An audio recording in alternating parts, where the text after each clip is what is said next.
Some of you might have seen Yellowstone. And there's one particular scene when the Native Americans are attacking and then they say, circle the wagons. Circle the wagons actually is a term that comes from the 19th century. These large wagon trails going west, claiming land and conquering the frontier. When the Native Americans attacked, the best defensive posture was to put the wagons in a circle and then try to defend as best as you can. That analogy might be a good way to think about investing in terms of circling the wagons. This year, in Buffett's letter, he said, 58 years of Berkshire management, most of my capital allocation decisions have been no better than so-so. And our satisfactory results have been the product of about a dozen truly great decisions, and which he's saying is about once every 5 years.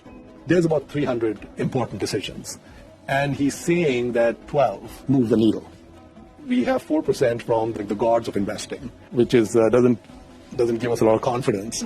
And I took a stab at what the 12 businesses might be. One of them I know is Ajit. So if you look at the other candidates, Geico's Coke, Amex, Seas, Apple, BNSF, Mid-American, National Indemnity, Gillette, Washington Post, and then Cap Cities, ABC. I think the important thing was not that they bought these 12 or they hired Ajit. The important thing was they kept them all. So it wasn't the buy with just a dozen decisions. He's completely trounced the S&P. So even with this 4% great decisions, they are at almost 4 million% in annual returns. Basically, the S&P is just a very small fraction of that.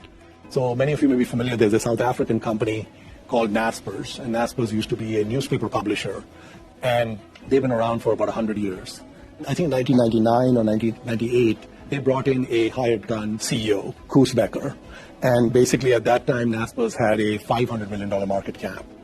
Koos in 2001 took $32 million of that and bought an obscure Chinese company called Tencent. And he got a 46.5% stake in Tencent for the $32 million. In 2004, when Tencent went public, the value of Tencent was about $900 million at the IPO. They sold a few shares at the IPO. And so from 2004 to 2018, they never sold a single share of Tencent. In 2018, Tencent had a market cap of $530 billion, went from $900 million, $10 billion, $50 billion, $100 billion, and they're not touching it. At this point, when the important thing was not that they invested in Tencent, because they invested in many other things. The important thing was that they didn't touch it. So again, the circling the wagons around Tencent was really key.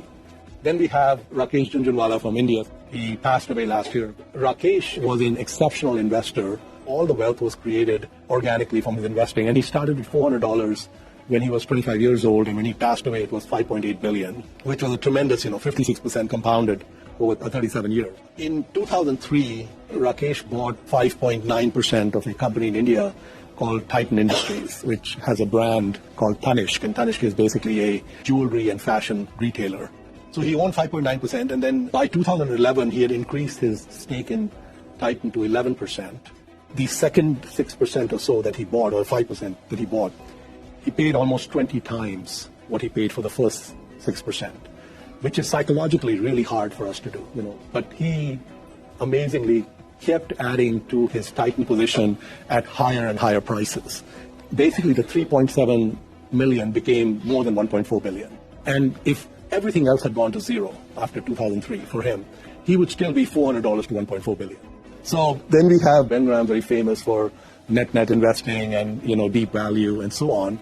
But in 1948, he bought half of Geico for $712,000. Ben's, cornerstone of the Grahamian approach to investing was that you buy things well below liquidation value and definitely well below intrinsic value. When he starts approaching those valuations, you sell them. And then you go back and find something else. He never applied that to Geico. He applied that to all his other stocks. He never applied it to Geico. And so when he passes away in 76, that 712,000 is 95 million excluding dividends. The other thing is that he would be very diversified, but he put 25% of the portfolio into Geico, and if everything else again had gone to zero, he would have still been done twice the S&P, 12.9% versus 6.9%. And when he passed away, it was more than half of his net worth.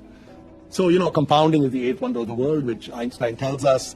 And if you really look at, the magic of compounding, there are three elements that come in when you're looking at compounding.